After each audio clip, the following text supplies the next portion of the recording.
3 linggo pa bago magpasko. Pero ngayon pa lang, may Christmas treat na kami para sa inyo.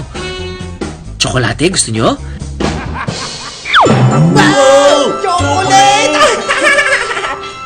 Kuya Drew, tingin naman. Sarap yan eh. Ako rin. Uy. Ho! Teka, di ba Santa Claus ka? Dapat marami kang candies at saka chocolate. Pinamimigay mo sa mga bata. Oo nga, no? Meron pala ako. Gusto mo? Siyempre. Eto. Santa, ikaw naman eh. Peke yan eh. Peke. Eh, hindi ka rin naman totoo eh. Puppet ka lang, Bes. 1900 BC pa lang ay gumagawa na ang ancient people ng chocolates. Pero bukod sa pagkain, ang chocolates noon ay ginawa ring form of currency o pambayad ng mga Aztec o ancient Mexican tribes. At sa kulturang Olmec, iniinom nila ang tsokolate as a religious ritual o kaya naman ay bilang gamot. Aha! Wow! Ayos! Yes! Ang galing! Ang galing! Ang galing pala ng kwento ng chocolate.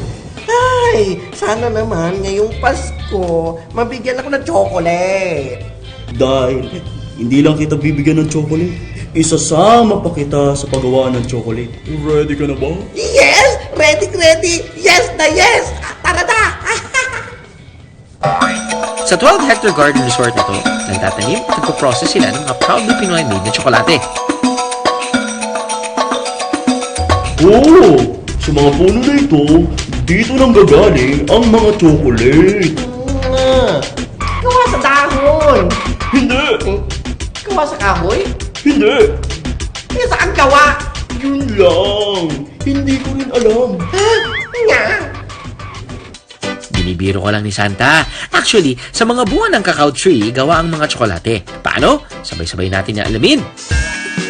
Ang mga bunga ng cacao trees, tinatawag na cacao pods. Alam niyo bang walang season ng cacao trees? Ibig sabihin, buong taon itong namumunga. Aha, yes! Ito siya yung ready for harvest na kulay. Ito siya, hindi pa siya hinog. Ito yung kulay niya. So, pag hinog na siya, ito na yung kanyang kulay. Nagiging orange. Ang mga na-harvest ng cacao pods, iniipon dito sa area na to para sa next step, ang pod breaking. Sa process na to mga kaaha, hinihiwalay ang beans o buto sa loob mula sa balat. Nakakalasing po ang amoy dito sa area na to.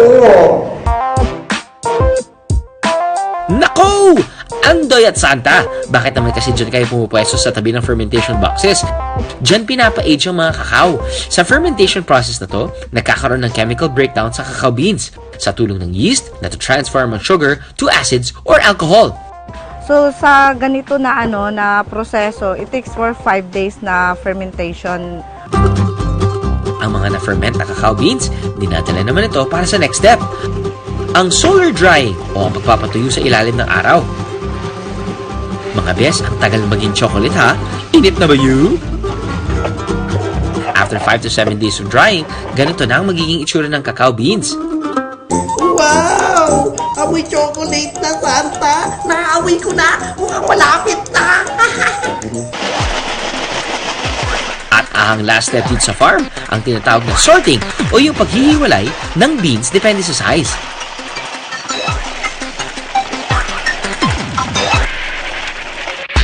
At ang grinding o paggiling. Ayan na! Chocolate! Yummy! Sarap! Bar circling naman ang next step. Dito tinatanggal ang mga bubble o bula sa surface ng chocolates. Sunod na pinapalamig ang mga tsokolate para tumigas. At pwede nang ipack.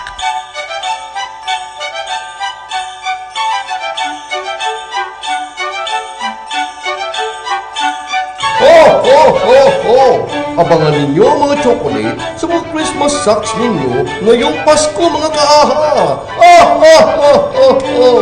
Merry Christmas! Merry Christmas! So, hindi pa ako pwede kumain? Sa Pasko pa? Ang kulit mo talaga, Andoy. Puppet ka, di ba? Di ka pwedeng kumain.